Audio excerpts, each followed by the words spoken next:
ሚሊዮን እባላለሁ እና ማለት የፈለጉት በሪፖርተር ጋዜጣ ላይ የግል ጥበቃ ኤጀንሲዎች በአንድ ክፍለ ከተማ 150 ወንጀል እንደተፈጸመ ተገልጿል ማለት ነው። ስለዚህ ምን ለማለት ፈልጌ ነው እንደምንለው ይሄ ሂደት ነው እና ይሄ ሂደት ከዚህ በፊት እንደ ፖሊስ እንደ መከላከያ ከወንጀለኞች ጋር መሯሯጥ ነበር።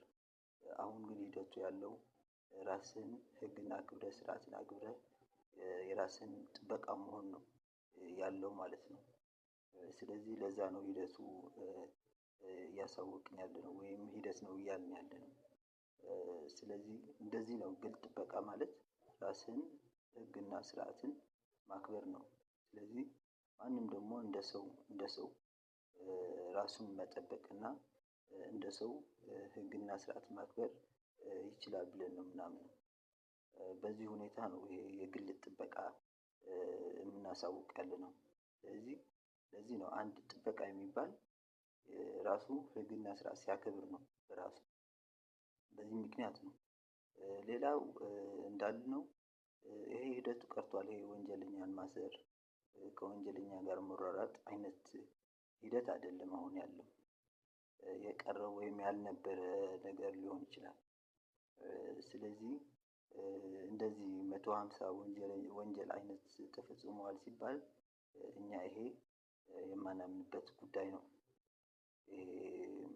ቢያንስ ግለጸው ብትባል 150 ወንጀል ተፈጽሟል ሲባል ይሄ ዝም ብሎ ብር ሰረቀ፣ ሞባይል ሰረቀ፣ ኤሌክትሮኒክስ ሰረቀ ተብሎ የሚደረግ ጨዋታ ሊሆን ይችላል ነው ብለን የምናምነው ቢዘረዘር ማለት ነው። ስለዚህ ዋናው ግን እንደ ግለሰብ ህግና ስርዓት ካከበረ ነው የግል ጥበቃ በራሱ ግል ጥበቃ ሆኗል ብለን ማወቅ የምንችለው።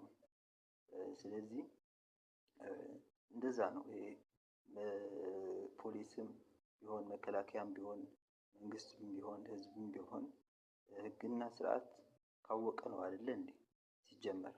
አዎ። ስለዚህ አንድ ሰው ህግና ስርዓት እስካወቀ ድረስ የግል ጥበቃ ነው ብለን ነው የምናምነው።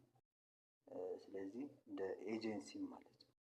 ስለዚህ በዚህ ሁኔታ ነው ይሄ ሂደት ሰው ህግና ስርዓት ያውቃል፣ ያከብራል፣ እንደ ተቋም ሆኗል ስንለው ይሄ በግሎባላይዜሽን የመጠቀም መብቱ የተጠበቀ ወይም እንጠብቅለታለን ብለን እናስባለን ማለት ነው።